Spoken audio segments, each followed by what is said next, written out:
Narito ang balita mula sa GMA Integrated News.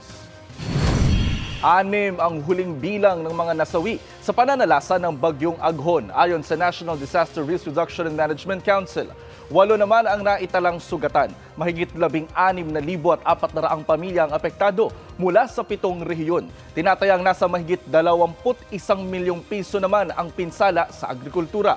Nagbigay na ng tulong ang gobyerno sa mga naapektuhan ng bagyo.